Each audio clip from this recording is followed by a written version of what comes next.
Welcome to Pixel Pizza, Did she say pizza? your ultimate source for chiptunes, video game talk, and pepperoni. Delivered to you from Los Angeles and into the digital cyberspace of the 2020s. Pizza power! That's right, when super giant pizza. I want a large, thick crust with double cheese, ham, pepperoni.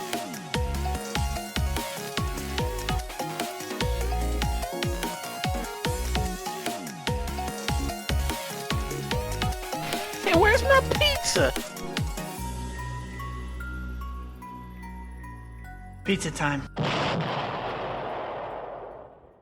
Welcome back to Pixel Pizza.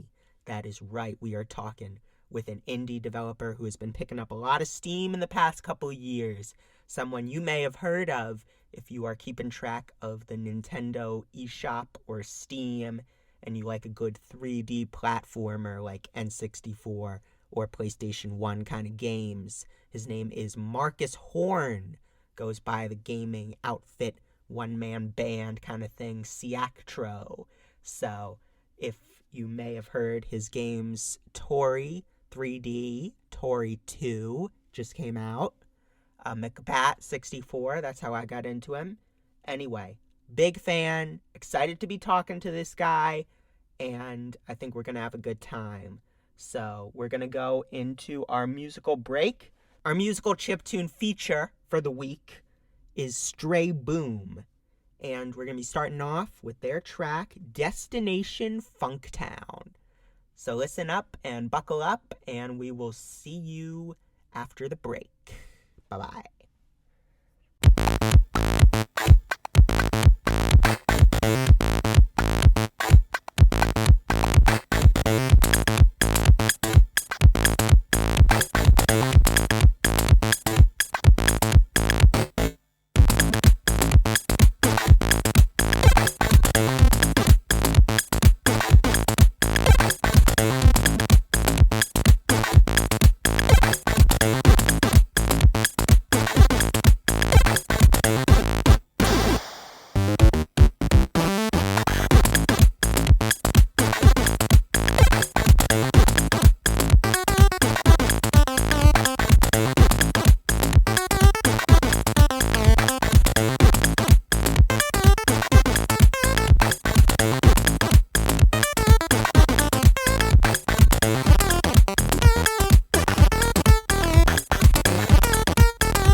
Welcome back to Pixel Pizza, ladies, gentlemen, everyone in between.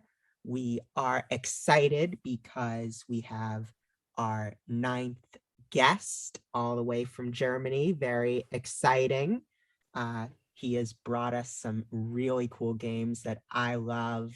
Toree 3D, MacBat 64. We're going to get into all that awesome stuff. This is Marcus Horn. Give a warm round of applause from Podcast Land. Welcome. Hello. Thank you for having me. Absolutely. It's an honor. I've played your games for so long. I was like, is he I didn't think you'd agree to it. Of course. I mean, when people actually tell me that they like my games, like the stuff I make in my free time, it's like, why? Like, what? Okay, thank you, I guess. I don't know. It's yeah. I mean, yeah, it's weird, but I like it. I appreciate it.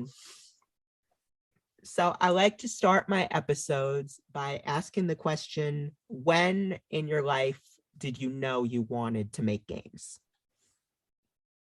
Ooh, okay, that's an interesting one. I think originally it the whole, I want to do something, or like have like some sort of influence on games, in the whole creation thing, was probably during like the Game Boy era, when at some point I think I don't know, it was like a new game and I wanted the game and I couldn't afford it, so I imagined, it would be cool to at least have like one level, and then I thought about what that level would be, and how kids are when they think about stuff, like one thing leads to another, and then I was like, it would be cool if that level would be like a forest with, I don't know, stuff. So that was probably like the first memory I have of me thinking about changing something in a game, or like creating something in a game. But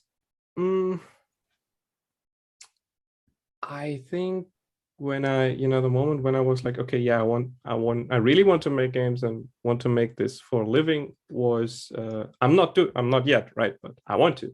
So that was I think around 2010. I think. Yeah, I was a bit torn between like making movies and making games. Like, I always wanted to make games, but it seemed to be really complicated, and for some reason making movies seemed less complicated to me. I don't know, but yeah, I always wanted to make games, but it seemed really hard. But at some point I was like, yeah, I need to focus now. I'm gonna focus on games because I want to make games. What if you had gone down that route? What kind of movies would you have wanted to make? That's a good question. I mean, nowadays I kind of want to make, if I like that, never, like the whole making movies thing never left me. So nowadays I would absolutely want to make like an anime series. I still want to do that. Oh, that would be so cool. Yeah. But oh well. But back then I would probably have tried to make like imitate stuff like Blade Runner or Ridley Scott's Alien, like really atmospheric, moody stuff with more focus on the whole, the world where that movie plays in, rather than the characters or the stories themselves. And they would have all sucked. Like, I would have made horrible movies, but it would have been fun. I hope. I think. Yeah, it's cool to think about. And how old were you when you started with games?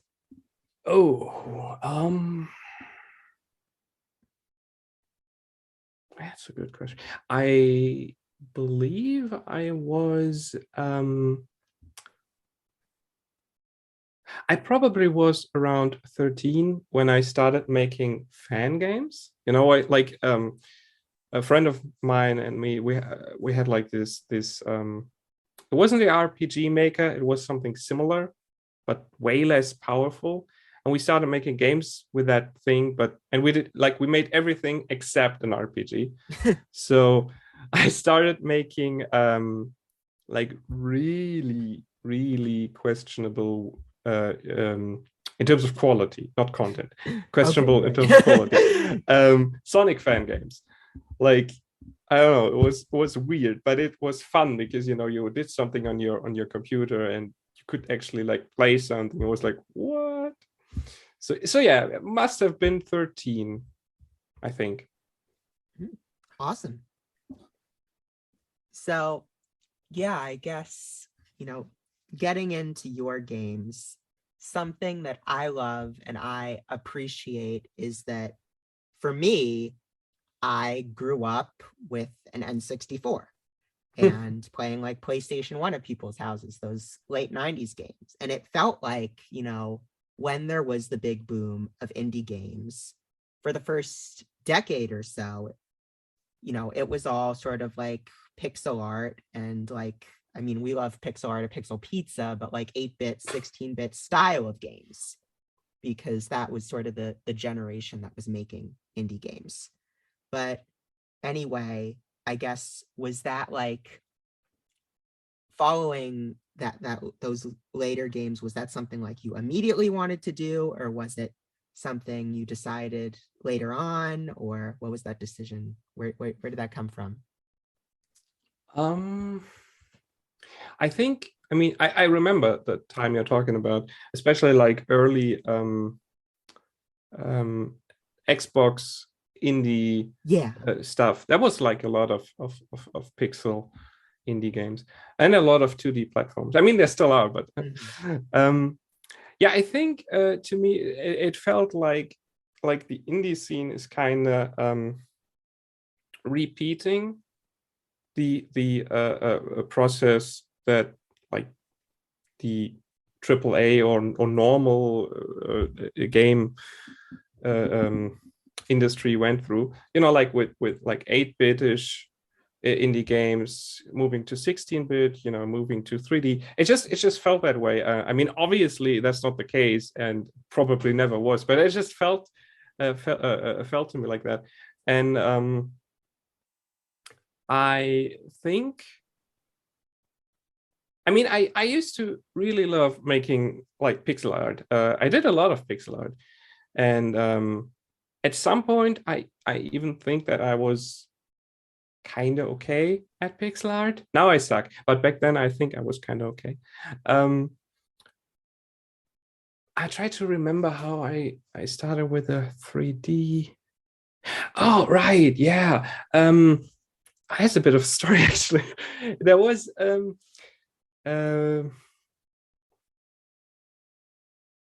Kirkhope, the composer of Banjo-Kazooie. Yeah, sure. Yeah, he was a guest at some I think Game Grumps, the thing from Ego Raptor. Yeah, right. There was this episode where he was a guest, and for some reason that's like the only episode I really watched, because I never had time to really get too much into YouTube. I always had like just one or two YouTubers I watched, but like but that episode I watched, and I think he was talking about how they wanted to like kind of get the team together and make something like Banjo-Kazooie again. And there was even like a Twitter account for that thing that later turned into Platonic. But at first it was just like 4 of them doing this, and at some point it was like, yeah, it kind of fell through, we're not doing it. And I was sitting there like, yeah, okay, fuck it, I'm just gonna make it myself. So I thought, okay, they had Banjo-Kazooie, they had Donkey Kong, they had Conker. Imagine like a 4th game, 4th character they would have made. That's when I made my first low poly 3D game, Kiwi 64, which was like a 1-level free game. And people really like that. for some reason. And at some point, yeah, I was kind of done with that, but then I made a semi-sequel. Well, it wasn't really a sequel, but something like that again, MacBat. And yeah, after that, I was try to like put my past back together to realize what happened. Yeah, right. After that was like a really complicated phase in my life where I didn't manage to make a game for 2 years, not even like a functioning prototype. And then out of nowhere, I got the idea for Tasty Ramen, which is my horror PlayStation 1 styled game. And I joined the Haunted PS1 community. And then I at the same time, I got in contact with my Switch, well, publisher, but also friend. So, it's like,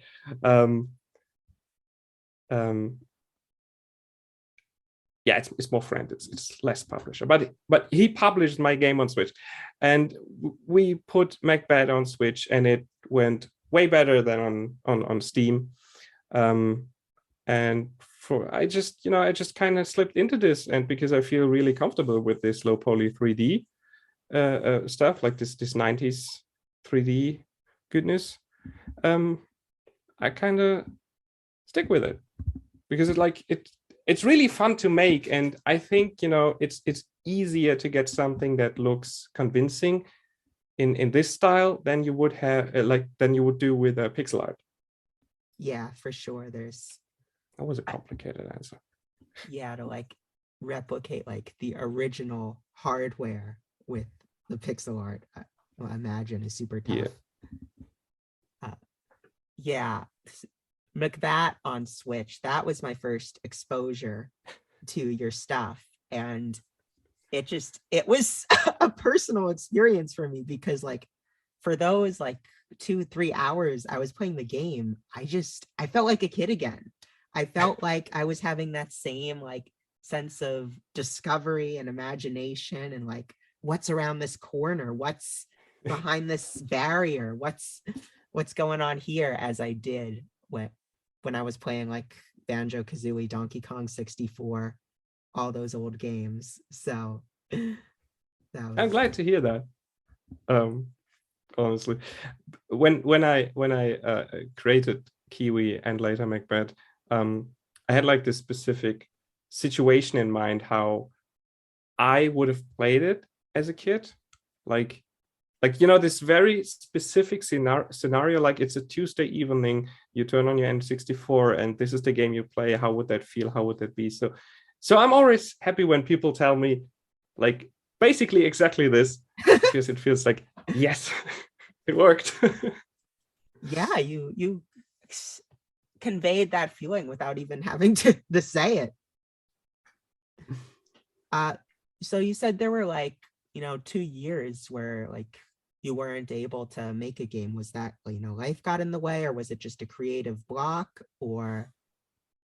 Well, it's I think it's several things.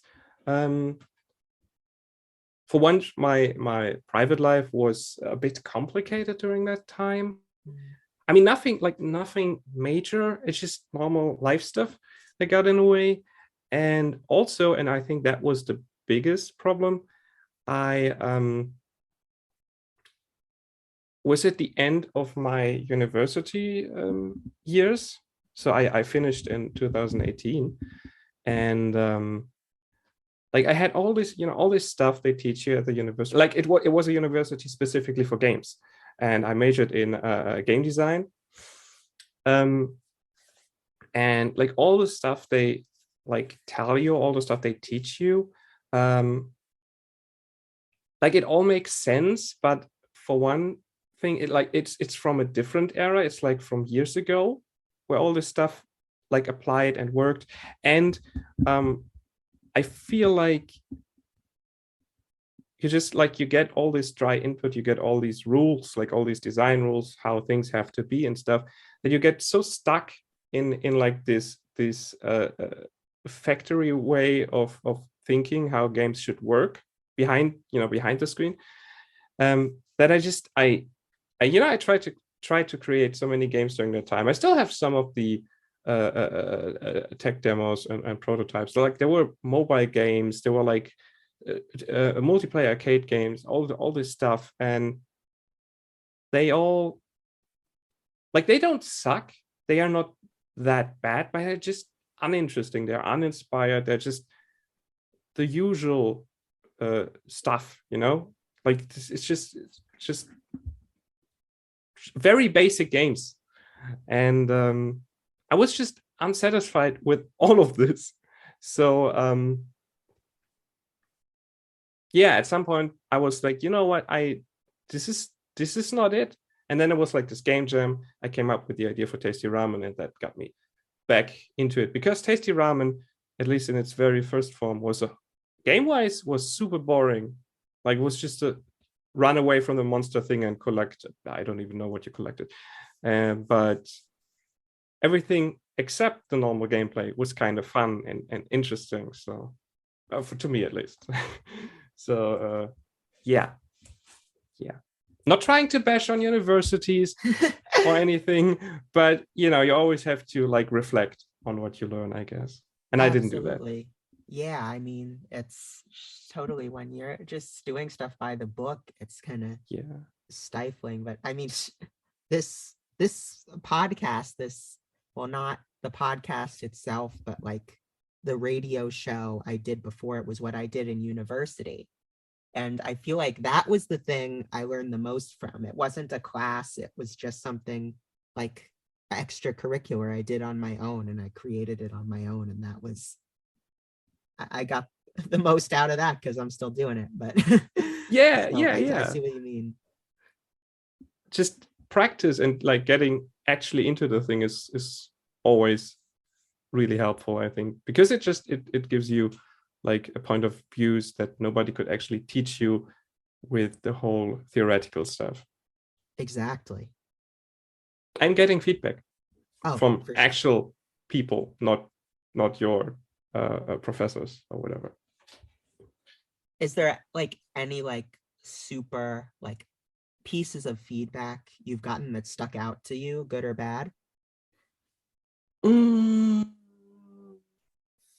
Yes, absolutely. I'm just trying to remember.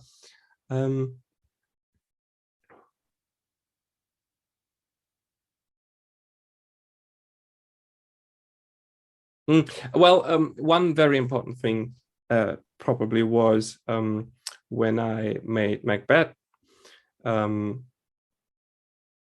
Like, a lot of people were really disappointed by this game because from the looks of it, like the trailers, the screenshots, the way I communicated about it, at least in 2017 and before that, people expected this to be like a traditional 3D platformer, like something like Banjo, where you run around, collect a bunch of stuff, maybe defeat enemies, have like bigger worlds.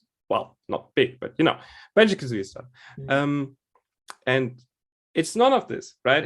It's like a small game, no enemies. You don't really collect that much stuff. It's more like it's a fetch quest, like a bunch of small worlds with different topics and like fetch quests. And I didn't really communicate that, and a lot of people were rightfully disappointed.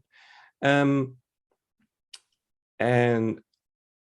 like, this just like showed me how really important communication is in all of this, and how how like deep this goes. Like, I mean, I could show a screenshot of MacBat where you could see the entire level. You see it's a small level, you don't see any collectibles, you just see a bunch of NPCs, but still the colors and the characters and the whole N64 vibes would still give the player the impression, oh hey, this is like a big collectathon or whatever. And this just blew my mind. Obviously way too late, the game was out, but still. Yeah. This is also why Toree is so much different. And with Toree, it worked. You basically, you get what you see. And yeah. Was interesting, definitely. Yeah. I mean, don't get me wrong. There are like by now there are people who really like MacBat for what it is, and I think I managed to like improve on the communication a bit, like tell people what this game actually is instead of what it's not. So it found its own people, you know, its own little fan base, and that's awesome, and I love that. But you know, still interesting. Yeah, that's great, and it is so tough, you know, marketing your own stuff, being your own community support person. I'm dealing with that right now with trying to get people to hear about the podcast. Oh yeah. I mean, the whole thing of reaching out to people. Yeah, I still haven't figured it out. I just sometimes I like with Toree, I got lucky, really lucky. But I have no idea how reaching out to people actually works. Yeah, I mean, we haven't really touched on it yet. I want to get into Toree because that's really, what put you on the map in the indie scene. I mean, I don't know. I don't see it that way that it like put me on the map, but it definitely helped for people to notice that I exist, and that's really cool. And not just me, right? Also, my Switch publisher, whose company name I can't pronounce. I'm sorry. It's like it. I always screw that up. Oh yeah, it's Diplodocus. Yes, yeah, but yeah, I guess that's it. Yeah, it's like I feel so bad about this. Like every time I'm in a call with him at places, I always try to avoid saying that name because I just butcher it. Right. And he really likes dinosaurs, obviously, and I just Oh, sorry, it's embarrassing. With Toree, what was like the process of like the design shift, because it was so much different from anything you'd done?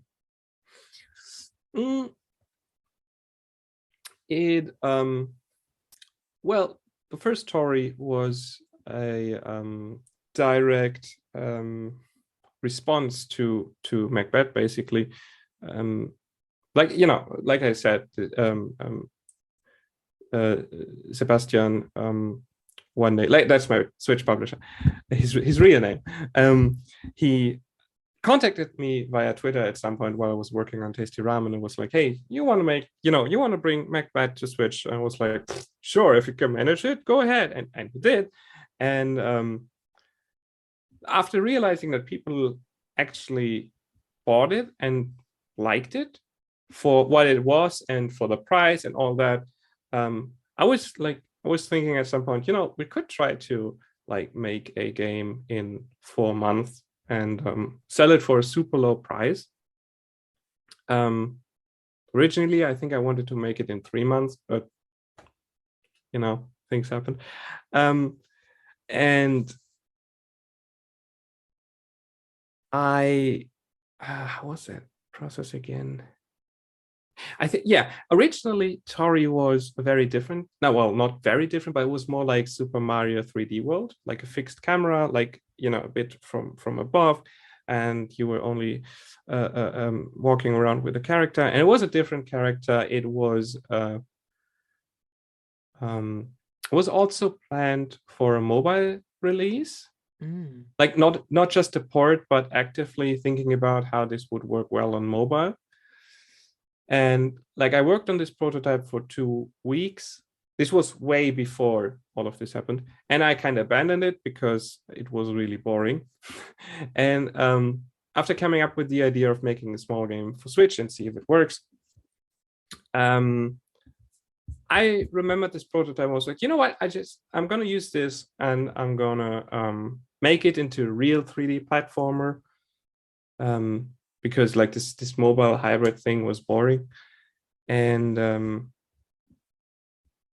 yeah, I just started working on it, and I had like at least 3 different types of like level layouts, like level designs, because I couldn't decide on what what way it should go. I originally was like a very simple version of the usual collectathon thing. You just run around like a small kind of sandbox thing and collect stuff. But it felt really empty and boring because it was missing a lot of stuff. And eventually I got to the point where I said, okay, it's more fun to just walk around from A to B. And then I worked on the movement a lot until I was satisfied. And then just like one thing led to another. Like the first actual level that existed was the first ice level. The second part, like this slide, that was the very first Toree level thing that existed. And it's probably the least normal level. So I just, I got, basically I just tried out a lot of things and see what worked. No, what was fun. Didn't even care if it worked. If it was fun, it stayed. And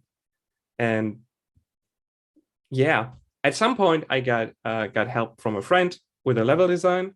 Also, Sebastian did a level himself. Oh, cool. So we got all of this done in time. And yeah, then we released it.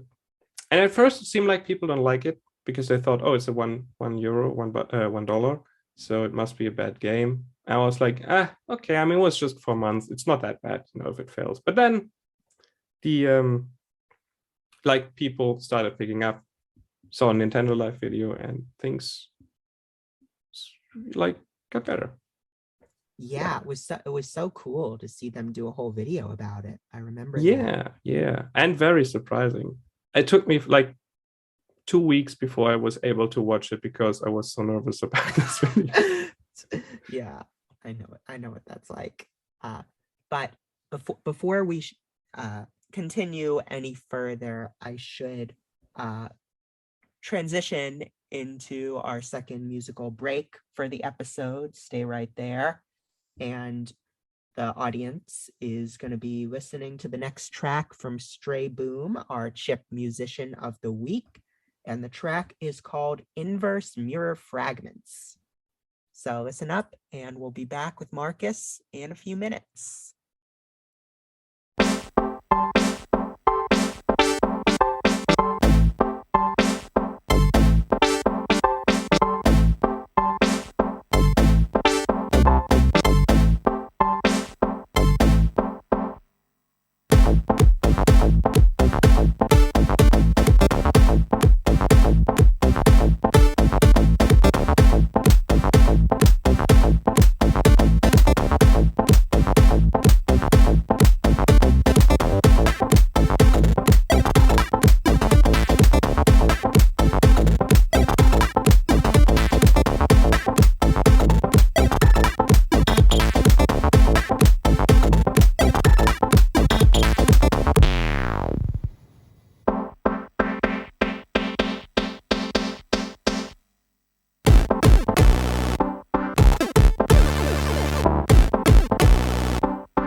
Welcome back to Pixel Pizza.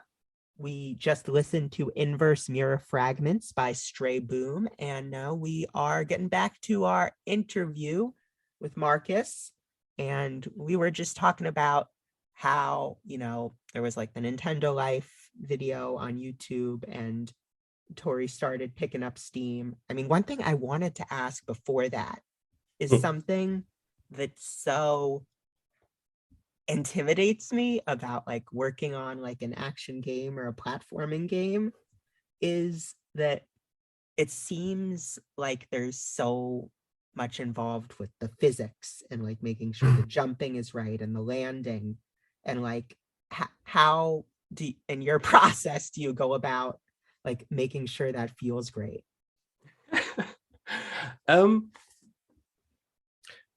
I pretty much tweak it until the end.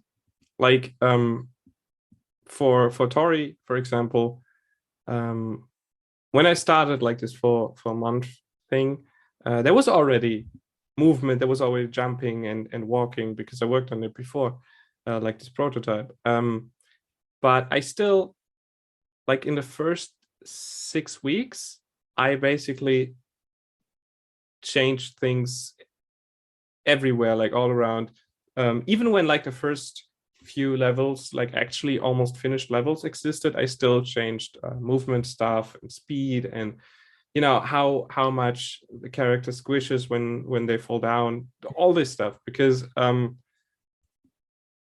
I don't know how or when, but at some point this whole movement, like how your character feels stuff, got really important to me, like really, really important to me. And yeah, it's just now I try to be very, very careful with that. Yeah, it's interesting. It's so constantly iterative. Yes. My professor at my university actually said at some point that how did he say it? My way of working is very interesting because I reiterate a lot, and that's not very common anymore. So basically, he tried to tell me that I should change that if I want to get a job. But yeah, it was still kind of nice. I don't know. It's great notice, but I think it's a good thing. So then, after Toree, when did you start on the sequel? After Toree 3D, I wanted to finally make the second episode of my horror game. Oh, right. And I already started, like we worked on that, a friend of mine and we worked on that for like 2 weeks. Then the video happened, people were like, hey, this is cool, Toree is kind of nice and all. And I started to have a lot of ideas for Toree 2. And I just, at some point I was like, look, I need to make a second Toree now, because if I don't do it now, the whole momentum is gone, like from people, from myself, like from everything. I really need to do it now. I really want to do it now. I also at that point, Jordan got in contact with me, like the Red Panda, the musician of Toree 2, and we were still doing like updates on Toree 3D, like small fixes and all that stuff. Also, the friend who was doing the level design, he just like he made 4 more levels for this because he wanted to try it out and all. So I was like, okay, yeah, now is the time. Now I'm going to do Toree 2, and she understood that. Was a bit sad about it, but yeah, she did understood it. So that's when I started working on Toree 2. And because I already had stuff from the first game, like the movement and all, it was easier to get right into it, and I could focus more on how the levels look and feel and the colors and stuff. So that was really, really nice, not starting with the like at point 0 again. I'm to sure. make more sequels. So all the like background art, you did that as well? Yes.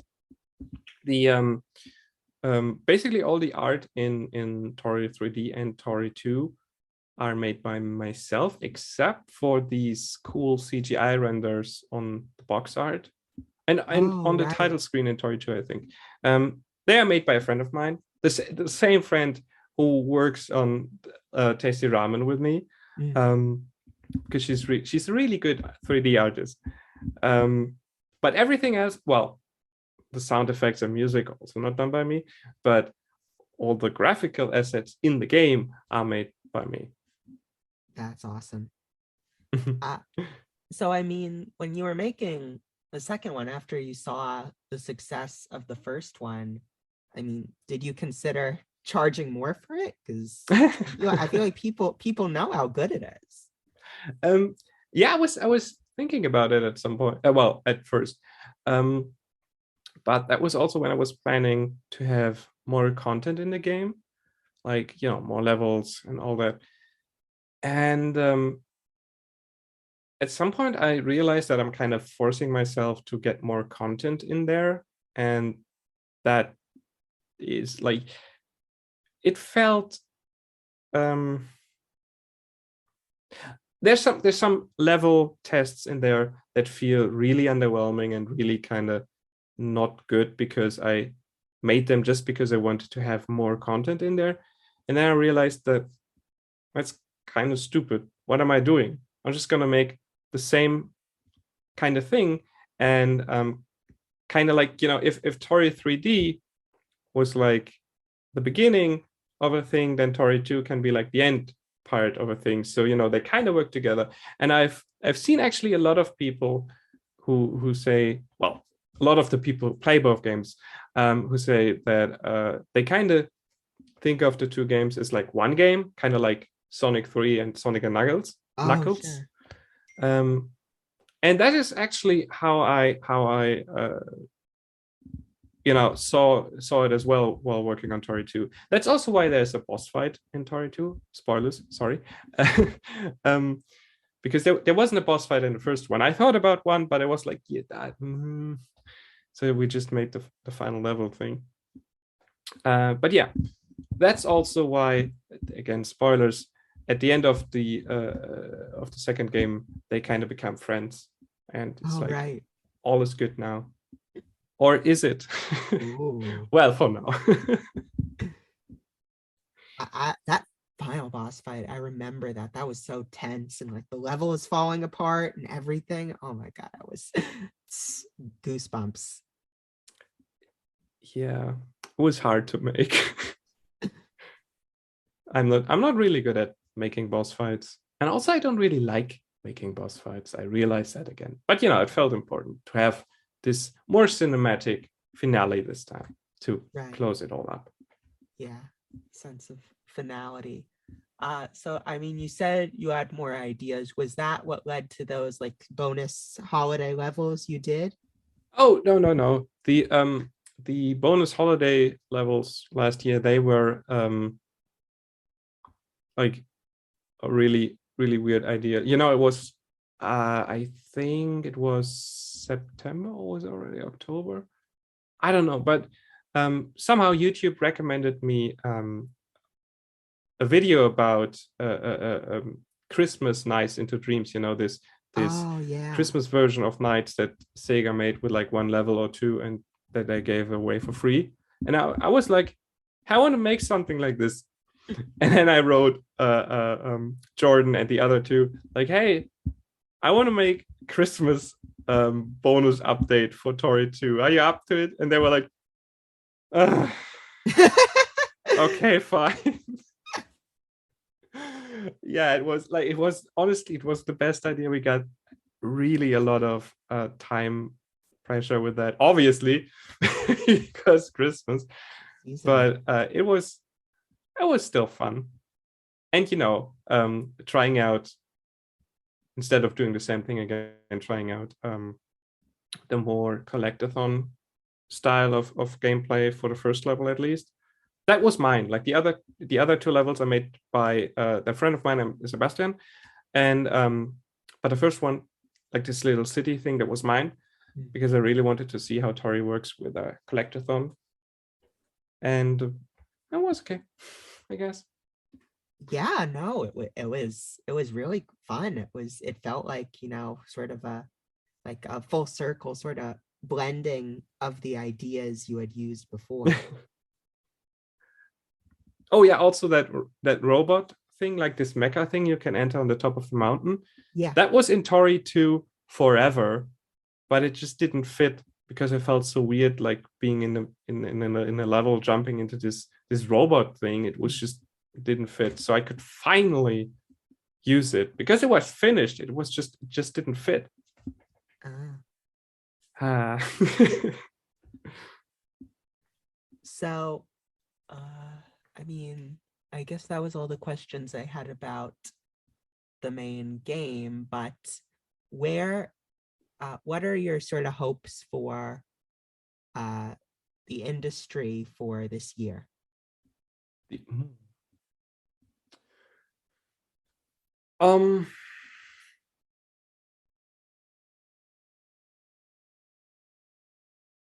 Okay, that is a heavy question.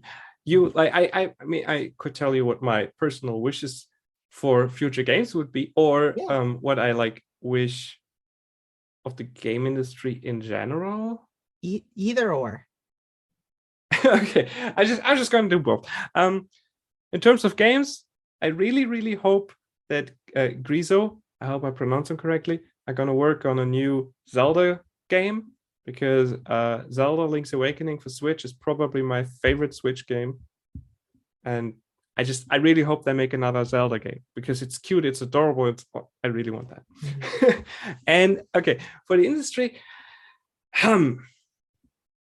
so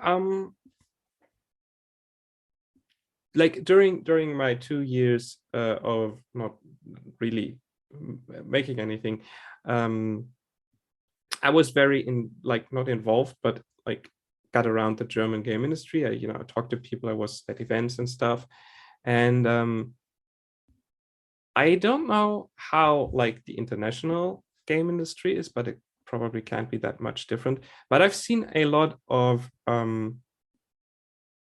like people who want to get into game development, like little startups making their own games, getting funding, getting investment, and there was so much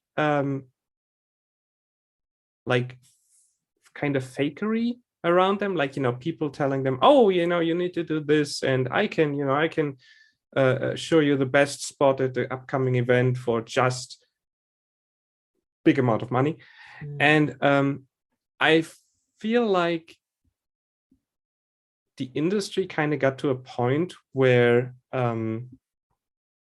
we like, you tell newcomers that you need to really invest a lot of things like time and money and stuff, and if you fail, then it must be something entirely different, but you did everything correct. And it's just like I feel like people in the industry try to tell you nowadays that you kind of need to jump over more like all the little important things, like maybe having a fun game first before you start investing money in it or something. And I just really wish that in the game industry, especially like important people in the game industry, would just be more honest towards startups, like, hey, of course, you could bring your little indie game to this showcase for, I don't know, $5,000, but maybe don't do it. Maybe do something else instead that gives you maybe, not that much reach, but at least brings you people that stick, because I don't know. There was in the German game industry just a few days ago, there was like this news article about how much money it costs you to show your game at Gamescom, which is like this German thing. Right.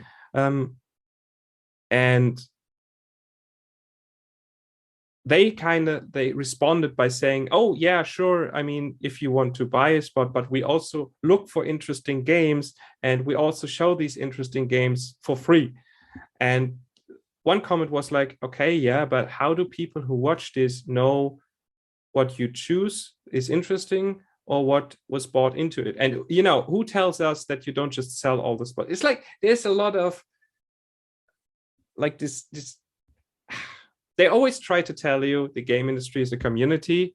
It's not. It really is not. And I just wish all this corporate nonsense would just be easier on new people. It's fine if you're into this, if you know how it works, but you don't have to like get every bit of money out of startups. That's just kind of shitty, honestly. Yeah, it sucks to take advantage of the little guy. Yeah, exactly. No, but that's a good point.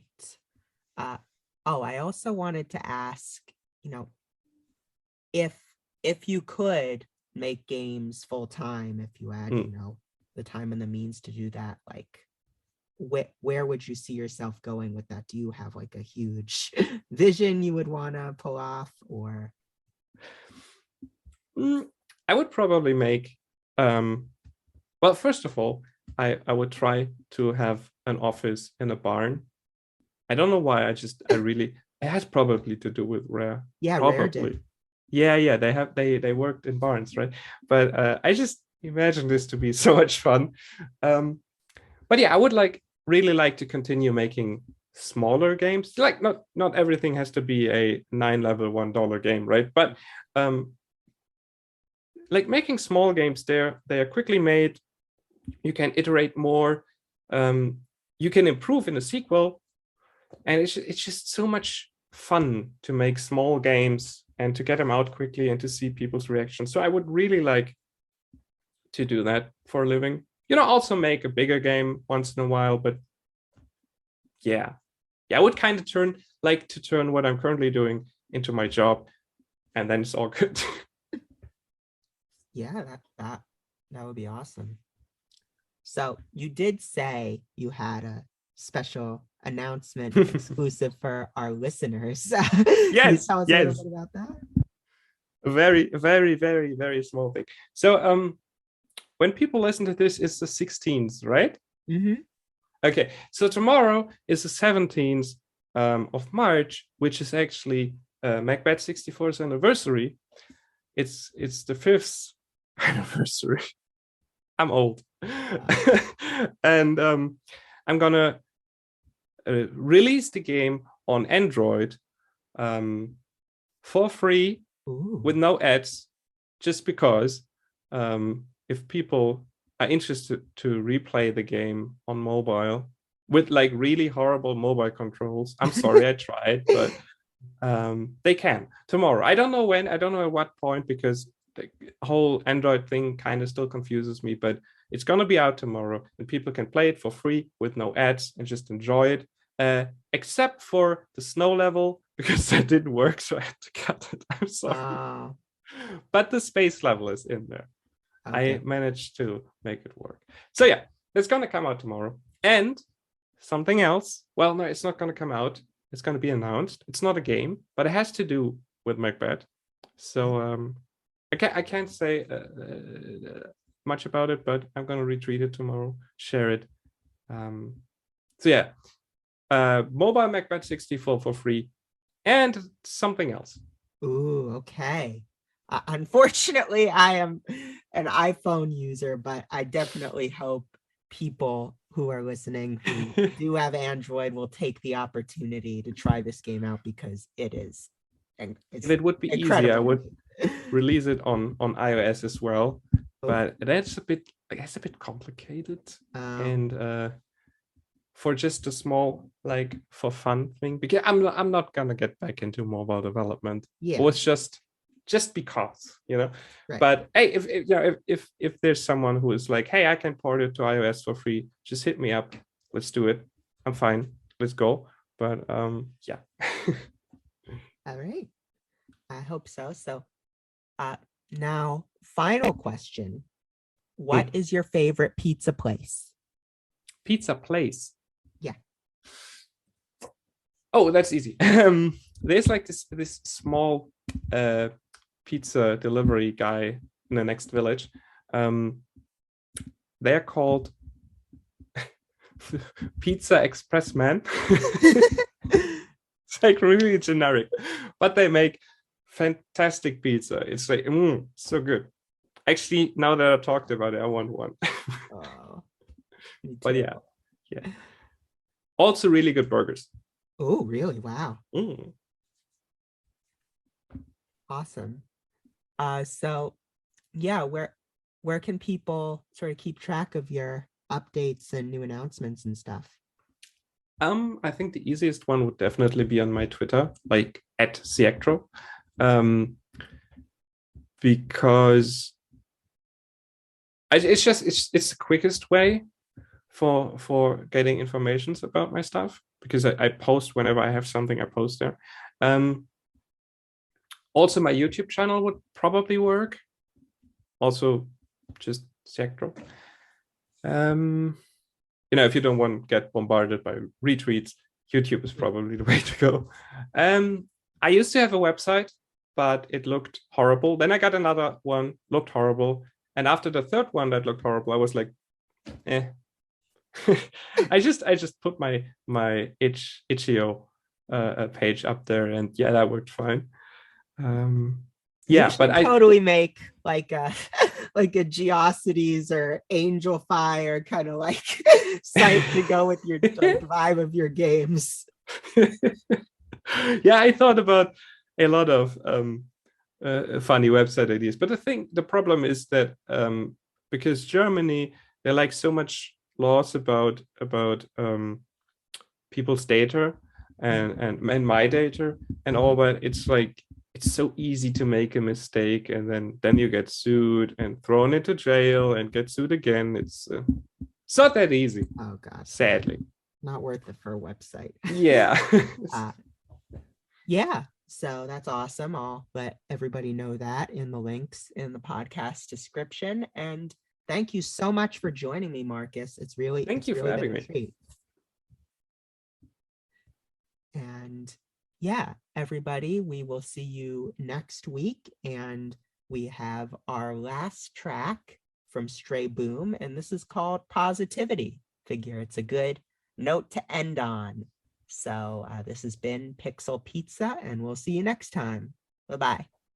Bye.